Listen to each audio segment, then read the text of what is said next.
Bonsoir, bonsoir. Pour cette méditation, je te propose de la faire avant de te coucher. Ce n'est qu'un conseil, qu'une proposition. Et pour ce faire, je te propose de prendre ta Bible et d'aller dans le Proverbe 5, puisqu'aujourd'hui nous sommes le jour 5, le 5 du mois. Nous allons aller dans Proverbe chapitre 5. Ce que tu peux faire, peu importe ta version, tu peux lire d'abord la version, lire ou écouter la version que toi tu as, et puis après je te propose d'écouter la mienne, et que le Saint-Esprit prenne le contrôle de ce temps de partage, de ce temps consacré avec le Seigneur, que le Saint-Esprit prenne le contrôle de tes pensées, et qu'il se révèle à toi au travers de ce temps d'enseignement sur la sagesse.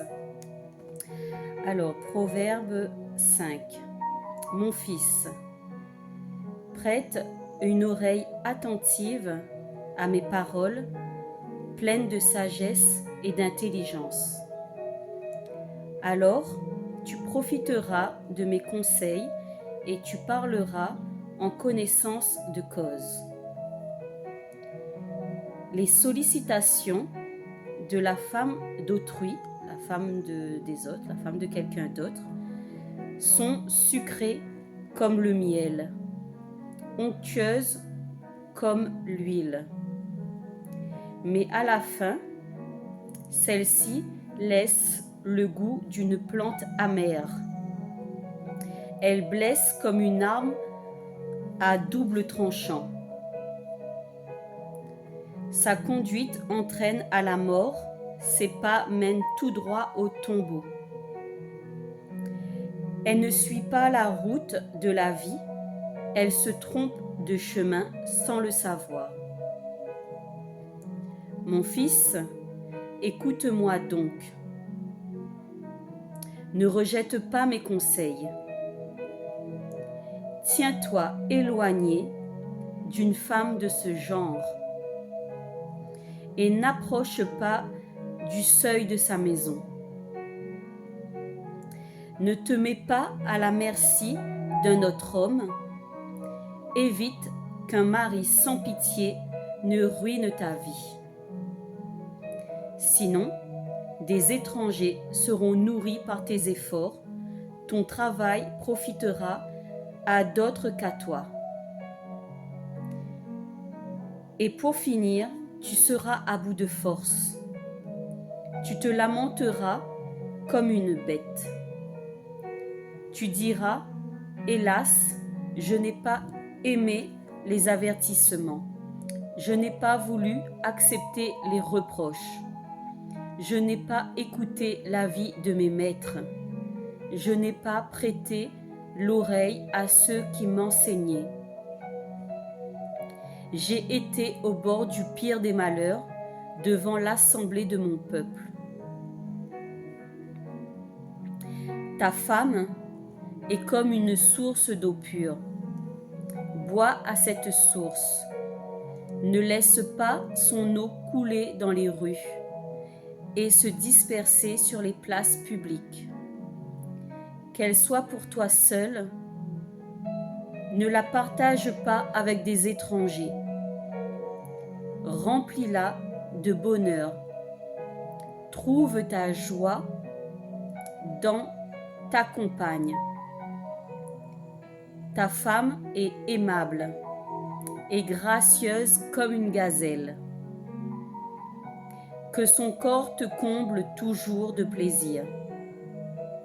Abandonne-toi sans cesse à son amour. Mon fils, pourquoi t'abandonnerais-tu à la femme d'un autre? Pourquoi chercherais-tu le plaisir auprès d'une étrangère? Le Seigneur voit la conduite de tout homme. Il observe chacun de ses actes. Les fautes emprisonnent celui qui les commet. Elles le tiennent captif à la manière d'un piège. Celui qui ne sait pas se dominer cause sa propre mort. L'excès de sa bêtise lui fait perdre la tête. Voilà, merci Seigneur pour ta parole qui est vérité. Merci pour les précieux conseils que tu nous transmets au travers de ta parole. Que ces conseils deviennent une réalité dans nos vies. Que tu déposes en nous cette fidélité à notre mari, notre femme, notre époux, notre épouse, que tu déposes dans nos cœurs cette conviction de ce qu'est l'amour véritable et que tu enlèves de nos vies toute pensée de convoitise, toute séduction à l'extérieur, toute séduction d'autrui dans nos vies. Que ta parole devienne un réma pour cette soirée, que ton Saint-Esprit vienne continuer à nous enseigner durant notre sommeil toute cette nuit, que tu viennes te révéler à chacune des personnes qui entend ou qui regarde cette vidéo, à chacune des personnes qui méditent sur le Proverbe chapitre 5. Que ta parole soit notre encre, que ta parole soit notre base. Et merci pour ton enseignement, merci pour cette vérité. Je te rends grâce pour ta parole qui est vérité.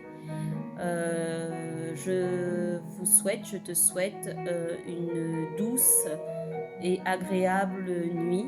Que le Seigneur vienne te visiter cette nuit. Et merci Seigneur pour cette visitation. Alléluia.